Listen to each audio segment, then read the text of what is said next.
students, today we are going to start with the second part of English, that's from the Diary of Anne Frank.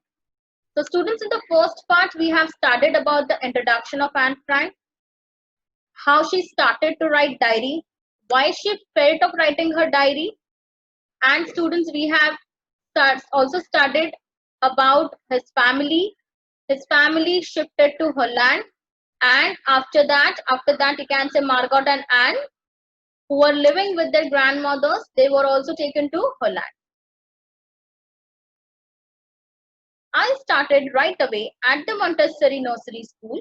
I stayed there until I was 6, at which time I started in the first form. In the sixth form, my teacher was Mrs. Kuperus, the headmistress. Now students, यहाँ पर first form जो है उसका मतलब होता है class 1, six form मतलब क्या होता है क्लास 6. तो form is nothing but class. तो first class that is class 1 and six that is class 6. Headmistress मतलब स्टूडेंट्स होते हैं हेड टीचर, जो हेड टीचर्स होते हैं उन्हें हेडमिस्ट्रेस बोलते हैं. तो यहाँ पर एन बता रही है कि वो 6 साल की थी तब तक वो कहाँ थी स्टूडेंट्स, मॉन्टेसरी नर्सरी स्कूल में पढ़ती थी. जब तक वो until she was 6 she started at Montessori nursery school. I started right away at the Montessori nursery school. I stayed there until I was 6. मतलब 6 साल की थी स्टूडेंट्स, 6 साल की हुई तब तक वो नर्सरी स्कूल में पढ़ती थी. At which time I started in first form, मतलब फर्स्ट क्लास. तो 6 years में स्टूडेंट्स वो कहाँ थी, फर्स्ट क्लास में उसको एडमिशन मिला था. In the sixth form, my teacher was Mrs. Kuperus. अब जब स्टूडेंट्स वो 6th स्टैंडर्ड में आई तब उसकी टीचर का नाम क्या था, मिसेस क्यूपरस, और वो हेड टीचर थी. At the end of the year, we were both in tears as we said a heartbreaking farewell. अब यहाँ पर क्या हुआ स्टूडेंट्स, 6th स्टैंडर्ड खत्म हो गया तो एंड ऑफ द ईयर दोनों रोने लगे, दोनों की आंखों में आंसू थे, because they were going to be separated. Farewell था, 6th स्टैंडर्ड पास होके आगे जाने वाले थे, तो यहाँ पर एक kind of heart breaking farewell हुआ. In the summer of 1941, grandma fell ill and had to have an operation. So my birthday passed with little celebration. तो यहाँ पर आप देखोगे it was summer of 1941. Grand mother जो है उनकी वो बहुत ही बीमार हो गई स्टूडेंट्स, उनका ऑपरेशन किया गया एंड इसलिए उसका बर्थडे बोल सकते हो एन का बर्थडे जो है वो बहुत ही कम सेलिब्रेट किया गया, मतलब सेलिब्रेशन ज्यादा नहीं था, it was just a cake cutting. Grandma died in January 1942. So within few months students grandma passed away, she died. No one knows how often I think of her and still love her. तो N बोलती है कि किसी को नहीं पता कि अभी भी मैं उनसे कितना प्यार करती हूँ एंड मैं उनके बारे में कितना सोचती हूँ.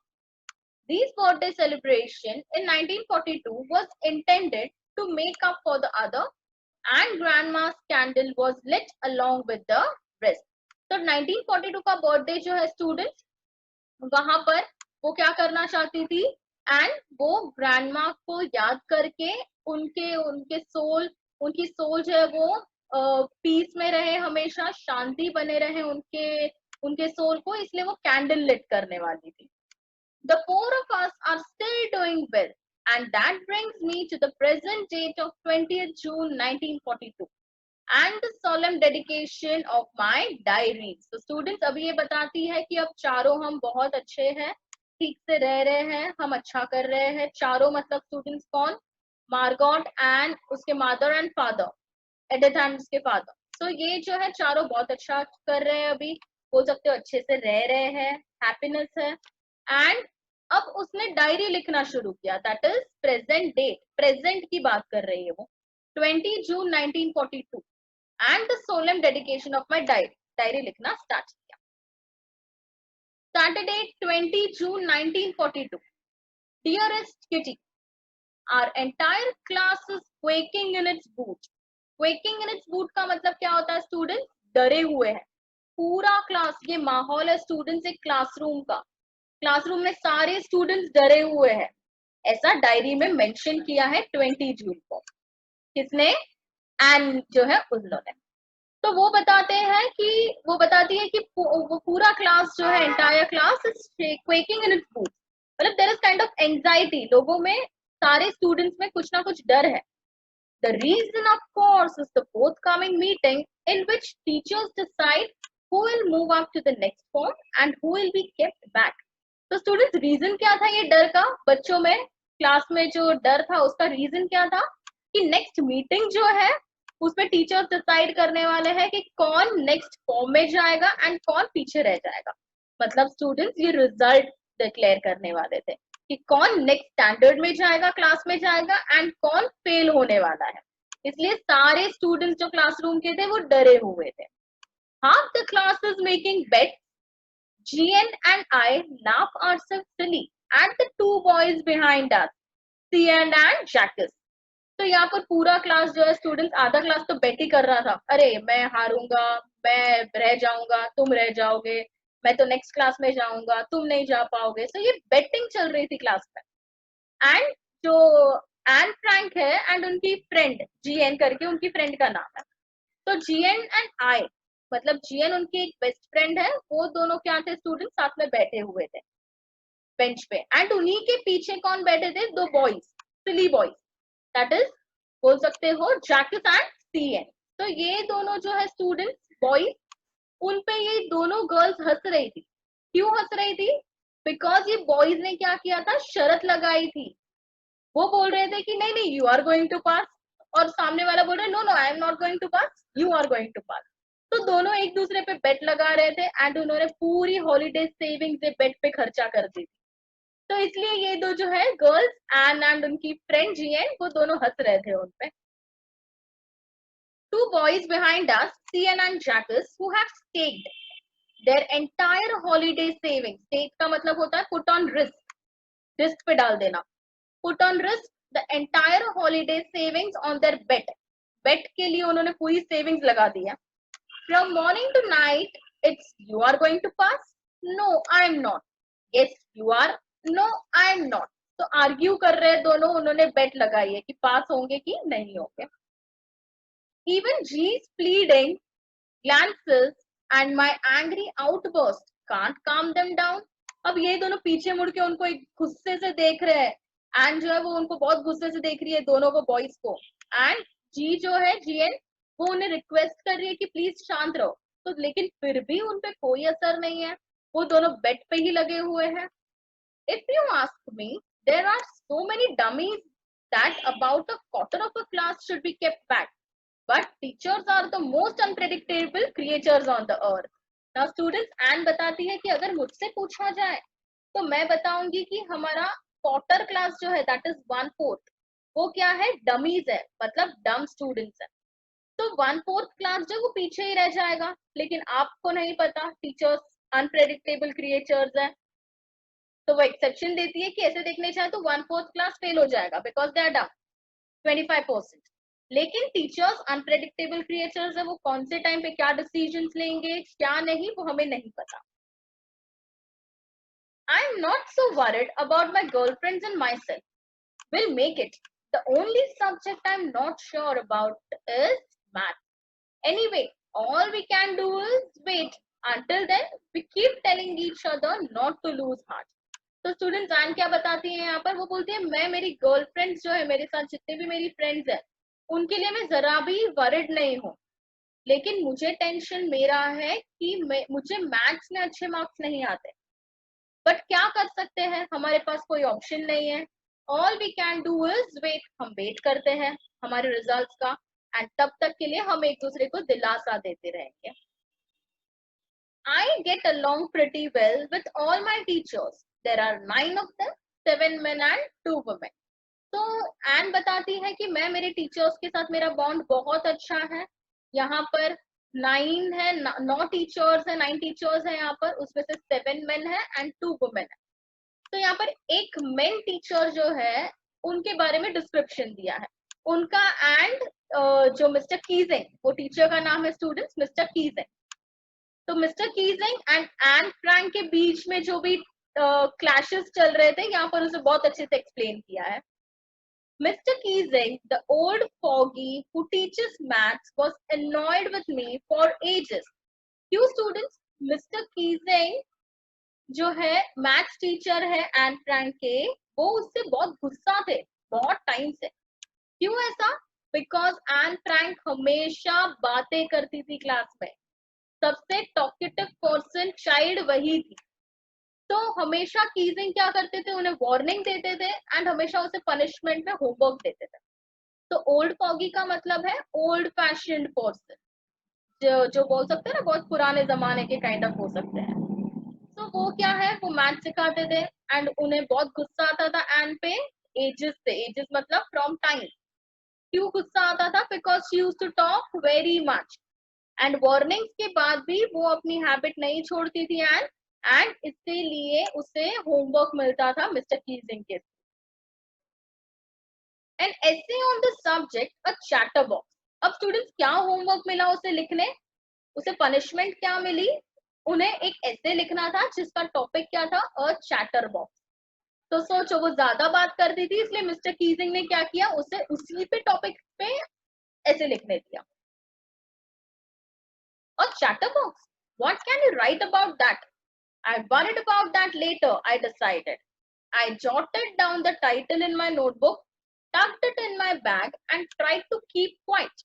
अब यहाँ पर क्या हुआ स्टूडेंट्स, पहले तो जब ये टाइटल अनाउंस किया मिस्टर कीजिंग ने एज अ पनिशमेंट, तो वो सोचने लगी ये कैसा टॉपिक है, ठीक है चलो बाद में इस पे सोचूंगी मैं। पहले मैं उन्होंने एन ने क्या किया, उन्होंने टाइटल लिख दिया बुक में एंड वो बुक बैग में टक कर दी, मतलब रख दी एंड चुपचाप बैठ गई। That evening, after I'd finished the rest of my homework, the note about the essay caught my eye. अब जब वही शाम स्टूडेंट, जब स्कूल से वो आई शाम को होमवर्क कंप्लीट किया एंड ने, फिर अचानक से उसे दिखा कि अरे मुझे तो ऐसे लिखना है। I began thinking about the subject while chewing the tip of my fountain pen. तो स्टूडेंट्स जो एन है वो यूजुअली पता है आप सोचते हो तो क्या होता है, आप आपकी जो टिप है, पेन की टिप होती है, उससे आप च्यू करते रहते हो, ये आपका प्रोसेस होता है सोचने का।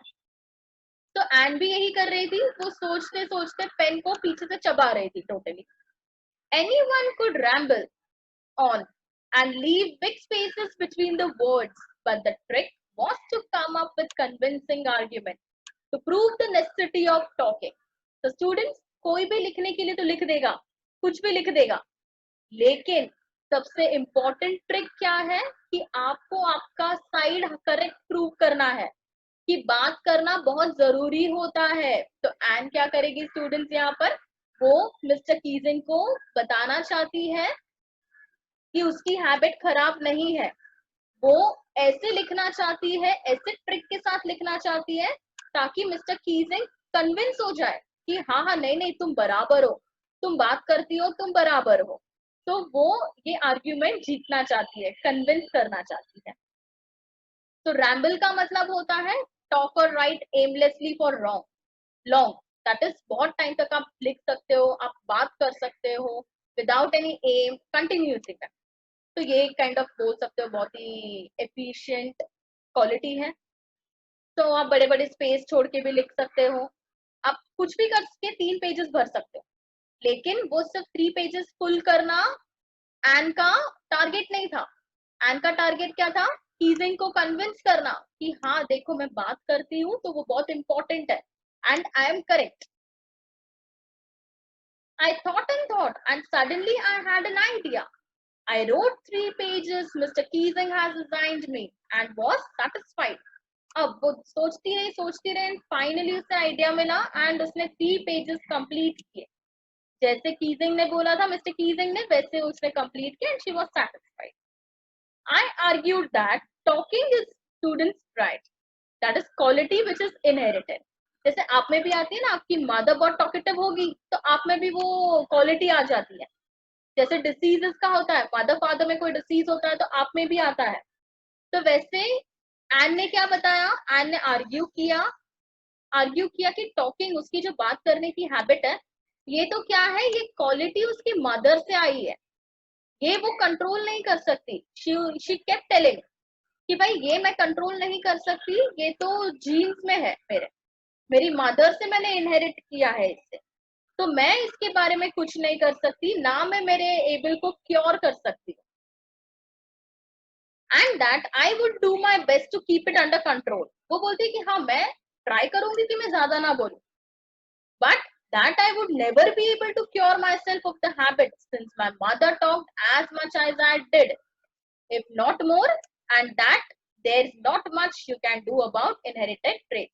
वो बोलती है कि हाँ मैं ट्राई करूंगी कंट्रोल में रखने का, बट मैं खुद को इससे टोटल 100% क्योर नहीं कर सकती, मैं ये हैबिट को नहीं छोड़ सकती, बिकॉज मेरी मदर भी मुझसे ज्यादा बोलती है, तो मैंने क्या किया है, मैंने यही क्वालिटी को इनहेरिट किया है, एंड आप इसका कुछ नहीं कर सकते, उसने मिस्टर कीजिंग को बताया। Mr. Keesing had a good laugh at my argument, but when I proceeded to talk my way through the next lesson, he assigned me a second essay. तो आर्ग्यूमेंट ये पढ़ के, ये सुन के जो मिस्टर कीजिंग है वो हंसने लगे, एंड वो हंसने लगे तो एंड जो है एंड फ्रैंक, उन्होंने वापस बातें करना चालू कर दी। तो मिस्टर कीजिंग को वापस गुस्सा आया, उन्होंने सेकेंड होमवर्क, सेकेंड पनिशमेंट दी कि वापस तुम्हें कैसे लिखोगे, एंड उसका टॉपिक मैं तुमको दूंगा। तो स्टूडेंट्स ये सेकेंड क्या था, punishment. This time it was suppose to be on an incorrigible chatterbox. अब स्टूडेंट्स टॉपिक क्या था, एन इनकॉरिजिबल चैटरबॉक्स। इनकॉरिजिबल का मतलब क्या होता है, something that can not be corrected, usually a bad one, bad habit. तो यहाँ पर मिस्टर कीजिंग एंड को बताना चाहते थे कि उनकी जो हैबिट है, उनकी जो बोलने की हैबिट है, वो बकवास हैबिट है, वो गंदी हैबिट है, इसलिए उन्होंने ऐसा ही एक टॉपिक दिया ताकि एन को रियलाइज हो कि उनकी हैबिट बकवास है। I handed in it, and Mr. Keesing had nothing to complain about for 2 whole lessons. अब यहाँ पर सेम एंड फ्रैंक ने ऐसे लिखा एंड मिस्टर कीजिंग को दे दिया, फिर वो कुछ नहीं बोले। However, during the third lesson, मतलब third lecture, during the third lesson, he had finally had enough. And Frank, as punishment for talking in class, write an essay entitled "Quack Quack Quack," said Mistress Chatterbox. तो students second time भी N ने complete करके homework दिया। आप बोलोगे incorrigible chatterbox जो है उस पे एक ऐसे लिख के दिया, बट थर्ड टाइम वापस एन बातें करने लगी, तो मिस्टर कीजिंग जो है उन्होंने थर्ड टाइम पनिशमेंट दी कि वापस से कैसे लिखो, एंड ऐसे का टॉपिक होगा quack quack quack said mistress chatterbox. तो अब इस पे क्या लिखना, अब तो कुछ भी नहीं दिमाग में आएगा, एंड फ्रैंक के सब कुछ लिख दिया बातें करने के रिगार्डिंग। द क्लास रोड मतलब द क्लास लाफ्ड, जोर जोर से लोग हंसने लगे क्लास में। अब वो देख के एन भी हंसने लगी। I had to laugh too, though I nearly exhausted my ingenuity on topic of chatter boxes। वो बोलती है अरे अब क्या लिखे, ओरिजिनलिटी मतलब टॉपिक पे चैटर बॉक्सेस पे जितना लिखना था मैंने सब लिख लिया, नाउ आई एम एग्जॉस्टेड, अब मेरे पास कोई टॉपिक नहीं है। It was time to come up with something else, something original. अब एन ने दिमाग लगाया, एन ने बोला अब इससे कोई फायदा नहीं होगा, क्या करना है, I have to do something original. Final solution, my friend Sanne who's good at poetry offered to help me write the essay from beginning to end in verse, and I jumped for joy। अब जो Anne Frank की friend है ताने, वो poetry बहुत अच्छा लिखती थी, पोएम लिखने में माहिर थी, तो उसने क्या किया स्टूडेंट्स, हेल्प की एन फ्रैंक की स्टार्ट से लेके एंड तक ऐसे लिखने में। एंड वो ऐसे स्टूडेंट्स कौन से फॉर्म में लिखा, पोएम के फॉर्म में लिखा, वर्स के फॉर्म में लिखा। एंड वो देख के जो एन फ्रैंक है वो बहुत ही खुश हो गई, शी जंप फॉर जॉय, खुशी के मारे डांस करने लगी। Mr. Keesing was trying to play a joke on me with this ridiculous subject, but I'd make sure the joke was on him। अब मिस्टर कीजिंग एंड क्या बताती है, mister Keesing try करना चाहते हैं मुझ पे जोक, मुझे जोक बनाने का, एंड मुझे से रिडिकुलस सब्जेक्ट टॉपिक देके मुझे हराने की ट्राई कर रहे हैं। मैं क्या करूंगी, मैं उन पे ही जोक बना दूंगी। अब I finished my poem and it was beautiful। Poem लिख दी, पोएम बहुत ब्यूटीफुल थी। It was about a mother duck and a father swan with 3 baby ducklings who were bitten to death by father because they quacked too much. तो students देखो ये taunt मारा किसने, N ने mister Keesing को एक taunt मारा यहाँ पर। क्या लिखा था पोयम में, क्या था पोयम किसके बारे में, एक mother duck and father swan, and उनके 3 बेबी डकलिंग्स थे। जो बेबी डकलिंग्स बहुत क्वैक क्वैक करते थे तो उनके फादर स्वैन जो है उन्होंने उसे मार डाला। Luckily mister Keesing took the joke right way, and luckily Anne Frank जो बताना चाहती थी मिस्टर कीजिंग उसे समझ गए, एंड मिस्टर कीजिंग ने उससे वो जब आर्ग्यू करने का छोड़ दिया, उन्होंने उसे करेक्ट वे में लिया। तो जैसे मिस्टर कीजिंग एन को हमेशा टोकते थे उनकी बातें करने में, वैसे ही यहाँ पर एक इलास्ट्रेशन के साथ उन्होंने, एन फ्रैंक ने बताया कि फादर स्वैन जो है उन्होंने भी अपने बच्चों को मार डाला बिकॉज वो ज्यादा बात करते थे। तो मिस्टर कीजिंग ने ये जोक को अच्छी तरीके से लिया, पॉजिटिव तरीके से लिया। देखते हैं क्या हुआ। He read the poem to the class, adding his own comments and to several other classes as well. अब यही एन ने लिखी हुई पोयम जो है वो हर क्लास में बोलते थे, कमेंट्स ऐड करते थे खुद के, एंड सारे क्लासेस में पढ़ते थे। Since then, I have been allowed to talk and haven't been assigned any extra homework. तब से स्टूडेंट्स एन फ्रैंक को कभी नहीं रोका गया, मिस्टर कीजिंग ने उसे कभी नहीं रोका, ना कभी एक्स्ट्रा होमवर्क दिया। On the contrary, Mr. Keesing is always making jokes these days. लेकिन ये तो उल्टा असर हो गया, एन का असर मिस्टर कीजिंग पे हो गया। मिस्टर कीजिंग हमेशा जोक्स मारते थे एन की तरफ, तो ये असर हो गया एक काइंड ऑफ बोल सकते हो एन फ्रैंक का मिस्टर कीजिंग पे। So students, it was yours and extracted from the diary of young girl with slight adaptation. तो ये डायरी एंड लिख हो रही है यहाँ पर। It was all about this session. ये chapter end हो गया students. Thank you so much for watching this video. I hope you liked it. If you like it, subscribe to our channel